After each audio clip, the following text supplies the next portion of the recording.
আসসালামাইকুম। আশারঙ্গন থেকে আপনাদের সকলকে জানাচ্ছি অনেক অনেক শুভেচ্ছা। আশা করছি সবাই ভালো আছেন। আলহামদুলিল্লাহ আমিও ভালো আছি। এখন বাজে প্রায় 1:30টার মতো। বাসায় টুকিটাকি কিছু কাজ ছিল, মিস্ত্রির ওয়াশরুমের কিছু কাজ ছিল, তারপর আবার এই যে দরজার এখানকার টাইলসগুলো একটু পুটিংগুলো একটু খুলে গেছিলো। এই কাজগুলো একটু মিস্ত্রি ডাক দিয়ে সকাল সকাল করে নিলাম। সকাল সকাল না, মানে আসছে ও 12টার পরে। ও 2 ওয়াশরুমেরও কিছু কাজ ছিল। আসলে নতুন বাসায় উঠলে পরবর্তীতে একটু রিপেয়ারিংয়ের কাজ থাকে। এই অবস্থা। আর ওয়েদারের কথা কি বলবো, মানে চিমটে গরম, আর সেই সাথে একটু একটু করে বৃষ্টি নামতেছে আর থামতেছে, নামতেছে আর থামতেছে, এই অবস্থা। আর তার মধ্যেও কাপড় দু একটা ধুয়ে দিছি। আমার বাসা থেকে তো ওই যে এলোমেলো করে নিয়ে আসছিলাম, না ধুলে উপায় ছিল না, এই জন্য ধুয়ে দিলাম যে বারান্দায় দিলে শুকায়া যাবে। যদিও আমার বৃষ্টির দিনে কাপড় দেওয়া একদম পছন্দ না, একদম পছন্দ না। এই হলো সমাচার। দেখতে দেখতে মানে উঠতে দেরি হয়েছে, উঠতে দেরি হলে তো কাজ একটু দেরি হবেই। এই এখনও গোসলে যায় নাই, মনে হচ্ছে গোসল করতে ইচ্ছা করতেছে না, আবার না গেলেও মনে হয় ভালো লাগবে না। আর এই যে মাহিনের রুমে অলরেডি এখান থেকে কাপড় দিয়ে দিছি। দেখতে একদম বাজে লাগে, কিন্তু কিছু করার নাই। একটু ঝিরিঝিরি বৃষ্টি হচ্ছে, কাপড় আবার ভিজলে আমার ভালো লাগে না, খারাপ লাগে। এই বারান্দায়ও দিয়ে দিছি। এই যে বড় ছেলে দুপুরবেলা নানির বাসায় খাবে, খেয়ে আবার চলে আসবে একদম। আজকে তার ছুটি শেষ। ছোটো ছেলের ছুটি তো আগেই শেষ করে ফেলছিলাম, বাট বড়টা বলতেছে আম্মু আমি আজকে চলে আসতেছি। ও দুপুরবেলায় চলে আসবে। আর আমি এই যে খাবার রেডি করে ফেলছি। ও অফ ক্যামেরায় মাহিন খেয়ে নিছে। মিস্ত্রি আসছিল, মিস্ত্রি রেখে তার আমি ওইভাবে খেতে পারি না, তো মাহিনকে খাবার দিয়ে দিয়েছিলাম, মাহিন খেয়ে নিছে। এখন আমি খাবো ভাত, আছে কলিজা ভুনা, আর এখানে আছে হলো গরুর গোস। সব রান্না আছে, তো ভাবলাম যে এক মুঠ ভাত খেয়ে নেই, কারণ বেলা অনেক হয়ে গেছে, কেমন যেন ভালো লাগতেছে না। গোসল করলে বিকালে বা সন্ধ্যায় না হয় করে নিব, এখন করতে ইচ্ছা করতেছে না। এই হলো সকালবেলার সমাচার। এই সকালবেলা খালারা কেউ আসে নাই। মাহিন হালকা পাতলা পায়েস মুড়ি মনে হয় খাইছে, আর আমি জাস্ট চা খাইছি, এর জন্য ক্ষুধাটা একটু বেশি লাগছে। আর এই যে বৃষ্টিটা, এই বারান্দা থেকে না বেশ বাতাস আছে, আর সাথে বৃষ্টিও আছে, ঝিরিঝিরি বৃষ্টি। এই দিনটা না ভালো লাগে না, এই বৃষ্টি টিষ্টি কেমন যেন লাগে, মন একদম মানে ইয়া হয়ে থাকে। মনে হয় বৃষ্টি নেমে থেমে যাক, তারপর আবার রোদ উঠুক, কিন্তু সেটা তো আর হবার না। এই মাসটা এরকমই থাকবে। এই হলো অবস্থা। তো যাই, এখন না হয় খাবারটা খেয়ে নেই। মাহিন গেল খাবার খাওয়ার পরে গোসলে, কেন যেন সব মানে এলোমেলো হয়ে গেছে। বললো যে সকাল থেকে করবো না আম্মু, তো বললাম যে আচ্ছা ঠিক আছে, কিন্তু এখন আবার বলতেছে না আম্মু গোসলটা না হয় করেই ফেলি। আর আমি না হয় ভাতটা খেয়েই নেই, ভাত খাওয়ার পরে আবার বিকালবেলা রেস্ট টেস্ট নিয়ে দেখা হবে ইনশাল্লাহ। বেলা বাজে 3টা, ভাবছিলাম যে গোসল করব না, তো ভাবলাম যে না গোসলটা না হয় করে নেই, মাথার মধ্যে ভালো লাগতেছিল না। আর মোটামুটি কাজ শেষ, খুব ভালো করে ডিপ ক্লিন কিছু করতে পারি নাই, ঘরও মুছি নাই আজকে, কেমন যেন ভাল লাগলো না। ভাত খাওয়ার পরে মাথাটা ব্যথা করলো, তো ভাবলাম যে যাই গোসল করে আসি। আর রুম টুম মোটামুটি গোছায় নিছি সব। আর ওয়েদারটা বেশি ভালো না আজকে, কেমন যেন এই বেলাটা একটু পরিষ্কার পরিষ্কার মনে হচ্ছে, সকালবেলা থেকে একদমই বাজে পরিবেশ ছিল। তো এই হলো সমাচার। এখন 3টা বাজে, তো আসের নামাজ পর্যন্ত একটু। এই মাহিন, আমি কিন্তু পড়ার কোনো শব্দ শুনতেছি না। আম্মু যেন এই রুম থেকে পড়ার শব্দ শুনি। অনেক কিন্তু দুষ্টামি করছো কয়দিন, পড়ার কোনো শব্দ নেই, মানে বই নিয়ে নিয়ে বসে থাকো মানে কি? আম্মুকে পাগল পাইছো না? ছোটবেলায় তুমি জোরে জোরে পড়তে, আর এখন তুমি বড় হয়ে গেছো, তোমার পড়ার কোনো সাউন্ড শোনা যায় না মানে কি? বললে বলো যে আম্মু আমি অঙ্ক করতেছি। আম্মুর সাথে ইয়া করা শিখছো না? প্রথম দিন কি পরীক্ষা আব্বু? ইসলাম যদি প্রথম দিন হয়ে থাকে, আগে রিভাইজ করো, পরের সাবজেক্টটা নাও। ইসলাম তো তোমার হয়েই গেছে, রিভাইজ করো খালি। রিভাইজ তো জোরে জোরে করতে হবে নাকি? মায়ের আবার শুরু করা লাগবে, যেটা বুঝতেছি আমি। পড়ার শব্দ যদি না পাই তো খবর আছে। কথা বললে খালি বলে আম্মা আমি অঙ্ক করতেছি। বাচ্চা কাচ্চার সাথে আর পারা যায় না। জোরে জোরে পড়ো, কিছু বললে কান ধরে নিয়ে বসে থাকে, ফাজিল গোলা সব। এই যে সব দরজা জানলা খোলাই থাকা আপাতত, বাতাস আসতেছে। আবার ভয়ও লাগে যে বৃষ্টি চলে আসবে, হঠাৎ যদি ঘুমায় যাই। ঘুম তো ধরে না, তারপরেও খালি এই ভয়। তো যাই হোক, আবার দেখা হবে ইনশাল্লাহ বিকালে। বিকালবেলা চলে আসছি একটু চা বানাতে, কেমন যেন ভালো লাগতেছে না। মাহিন বললাম লুডুস রান্না করে দাও, না হলে পাস্তা রান্না করে দাও। বললাম যে আমি কিচ্ছু পারবো না, কারণ রান্নাঘরে থালা বাসন অলি করতে আমার একদম ভালো লাগতেছে না। তো ভাবলাম যে ফ্রোজেন সমুচা আছে, একটু ভেজে দিই, তাহলে না হয় চুপ করে থাকবে। মিশনকে আবার নাস্তা টাস্তা না দিলেও কিছু বলে না, কিন্তু এই আবার টাইম মতো মানে আম্মু এটা দাও সেটা দাও সে আবার বলবে। তো ভাবলাম যে না, লুডুসের পরিবর্তে এটা না হয় করি, কাজ সহজ হবে। লুডুসের ছাতা মিশন পছন্দ করে না, আমারও খেতে ভালো লাগতেছে না, খালি ওর জন্য কষ্ট রান্না করে। তো ভাবলাম যে ইয়াটা করে ফেলি, সমুচাগুলো না হয় হালকা করে ভেজে দিই। আর আজকে তো আবহাওয়ার অবস্থা এরকম, তবে বিকালবেলা বেশ ভালো লাগতেছে, আকাশটা একদম ক্লিয়ার লাগতেছে, মনে হচ্ছে যে না বৃষ্টি বাদল আর আসবে না। আজকে কাপড় চোপড়গুলো খুব মানে ইয়া করে শুকাইলো, মানে কষ্ট করে। এই আর এই যে ফ্রাই প্যানগুলো এমনি মানে ইয়ার উপরে দিলেই কেমন যেন বারবার সরে যায়। আর আগে সমোচাগুলো ছোট ছোট ছিল, আমার কাছে মনে হয় ওগুলোই ভালো লাগলো, এগুলো আবার একটু বড় বড় মনে হচ্ছে। আর এই পাশে দিয়ে দিলাম হলো চা। এই হলো বিকালবেলার অবস্থা। আর এই যে বাইরের পরিবেশটা কিন্তু এরকম সুন্দর। এখন মনে হয় আস্তে আস্তে ঢাকা শহরে জ্যাম শুরু হয়ে যাবে, 3 দিন যেহেতু পার হয়ে গেছে, এখন তো আবার সবাই ব্যাক করবে, জ্যামে পড়তে হবে এরকম। আর এই যে মানে সমোচাগুলো ফ্রিজ থেকে যে আগে একটু ইয়া করে নেব সেটা করি নাই, একদম দেওয়ার সাথে সাথে তেল ছিটে চুলা একদম 12টা বেজে গেল।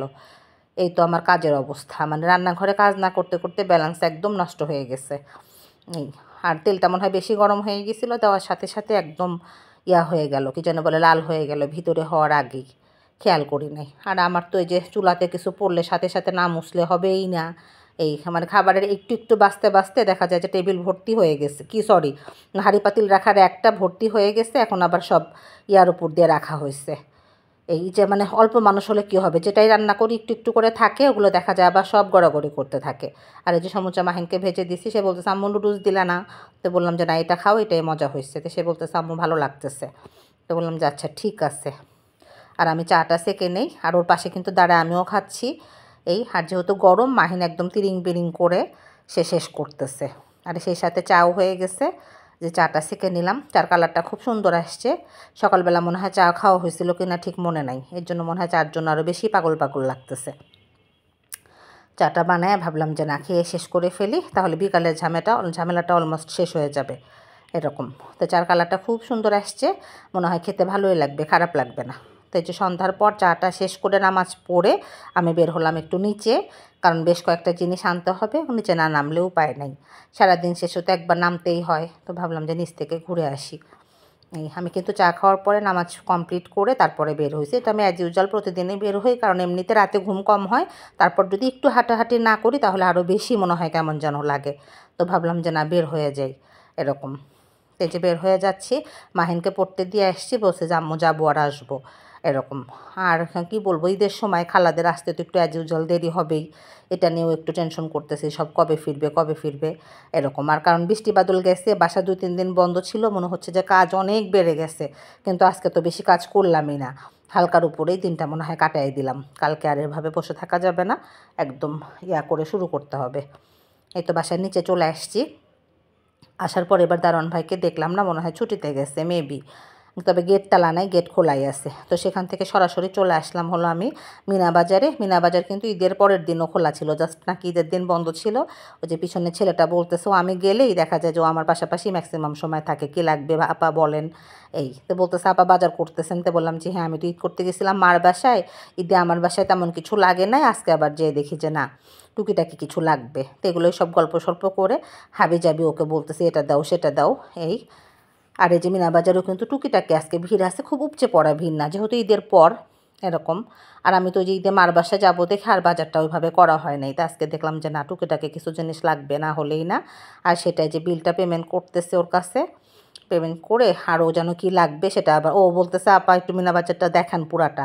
আগে কিন্তু ওরা ভিডিও করতে দিতে চাইতো না, এখন খুব মানে কমফোর্ট ফিল করে। তো বললাম যে আচ্ছা ঠিক আছে।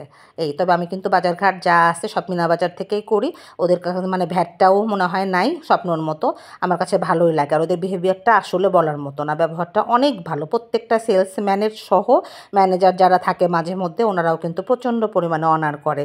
এই মানে রেগুলার যারা মেনটেন করে বা সবসময় যায়, ওরা ফেসটা বুঝে সেভাবে রেসপন্স করার চেষ্টা করে, এই আমার মনে হয়। সেক্ষেত্রে আমি কিন্তু সব বাজার মিনা বাজার থেকেই করি। যদি এখানে আরও মানে অন্য স্বপ্ন বা আউটলেটের মতো যদি মানে মাছ গোস চিকেন এগুলোও পাওয়া যেত আমার মনে হয় ভালোই হতো, কিন্তু আসলে ড্রাই গ্লোসারি ছাড়া অন্য গ্লোসারিগুলো এখানে নাই, এটা একটা ব্যাপার। ওটা হলে আমার জন্য সবচেয়ে ভালো হতো। নেই তো কী যেন একটা আমি খুঁজতেছি, বারবার চোখের সামনে পড়লে মনে পড়বে হয়তো, কিন্তু মনে হয় শেষ পর্যন্ত মনে পড়লো না, ওটা নিতে পারলাম না। তো বললাম যে না তাহলে না হয় আজকে যাই, আজ মনে হয় আর তেমন কিছু লাগবে না, এমনি ম্যাক্সিমাম সব আছেই, খালি টুকিটাকি কিছু জিনিস খুব দরকার ছিল রান্না বান্নার ক্ষেত্রে, যেগুলো সেগুলো না নিলেই না। তো ভাবলাম যে না, একটু নিয়ে যাই। এই তো অবস্থা। ছেলে আসতে চাইছিল, মিশন বললো যে আম্মু বাজার বেশি হলে আমি যাই। তো বললাম যে না, পরীক্ষা, দরকার নাই, তুমি পড়ো, আমি না হয় নিয়ে আসতে পারবো। এই হলো। ওই যে কালো জিরাটা ইনটেক ছিল, ওইটা একটু নিয়ে নিলাম। তারপরে আবার ঘুরে এসে বিলটা পেমেন্ট করে দিলাম কার্ডে। আমি কিন্তু মিনা বাজার থেকে সব কিছু কার্ডেই পারচেস করি, সেক্ষেত্রে আমার মনে হয় সুবিধা হয়। আর মিনা বাজারটা আমার বাসার কাছে হওয়াতে আমার জন্য মনে হয় যে অনেক কষ্ট কমে গেছে, যেহেতু আমার সাহেব দেশে থাকে না, এরকম বাজারঘাট সব আমাকেই করতে হয়। এই জন্য আমার ক্ষেত্রে বেশ সুবিধা। তো সেটা করে চলে আসলাম বাসায়। এটা কিন্তু আমাদের সন্ধ্যার পরে প্রায় 8:30টার মতো বাজে। মাহিনের ক্ষুধা লাগছে। আমরা তো সাধারণত 8টা থেকে 8:30, হাইস্ট 9টার মধ্যে রাতের খাবার খেয়ে নেই। তো ভাবলাম যে না, খাবারটা না হয় দিয়ে দিই। মাহিন বলতেছে আম্মু রুটি খাবো, ক্ষুধা লাগছে।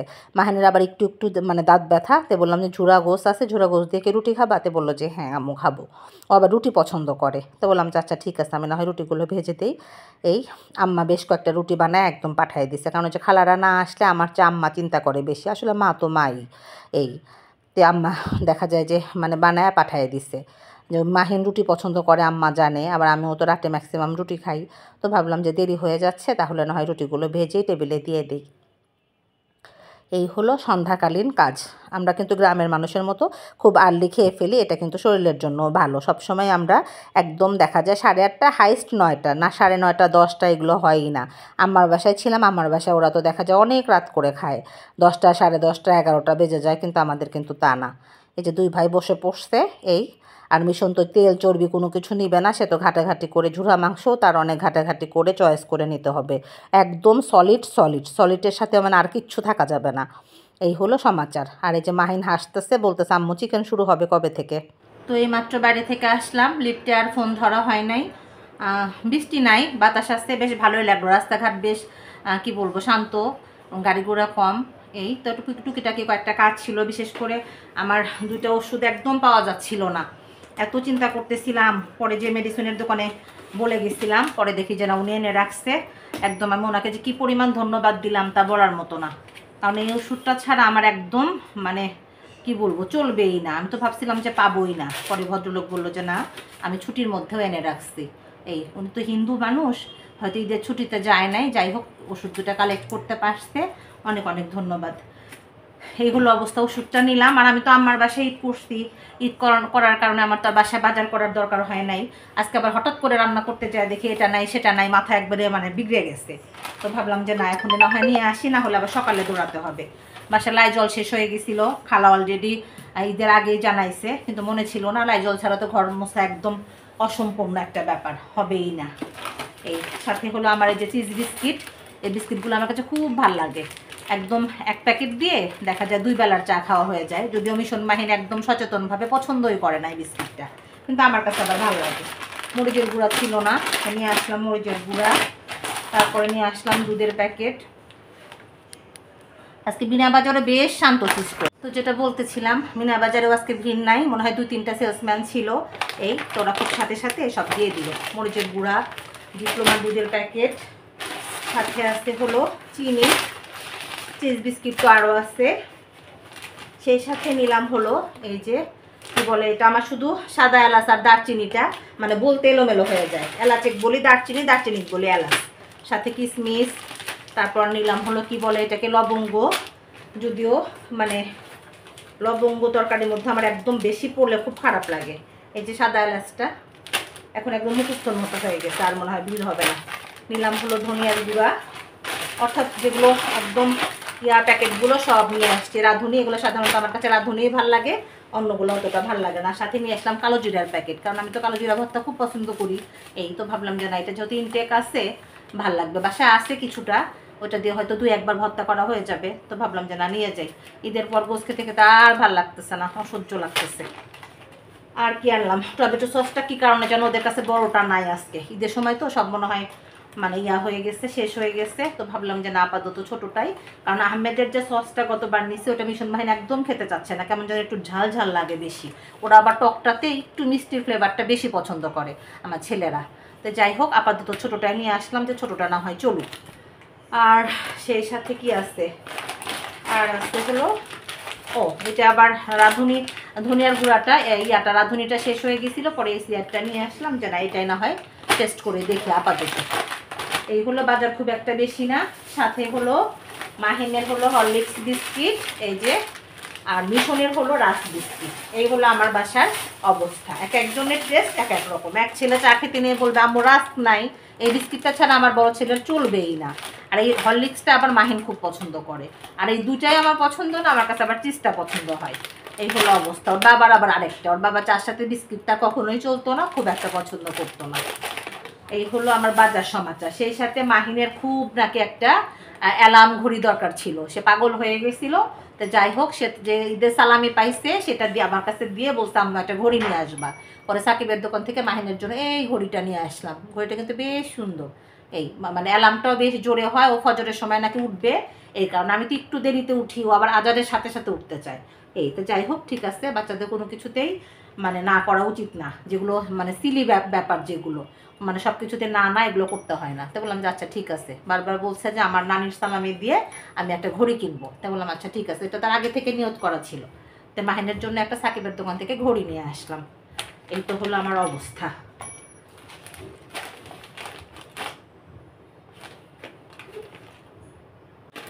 তবে আজ এই পর্যন্তই। সবাই ভালো থাকবেন, সুস্থ থাকবেন, আশার অঙ্গনের সঙ্গে থাকবেন। আমার চ্যানেলটি সাবস্ক্রাইব করবেন, গঠনমূলক সমালোচনা করবেন। আল্লাহ হাফেজ।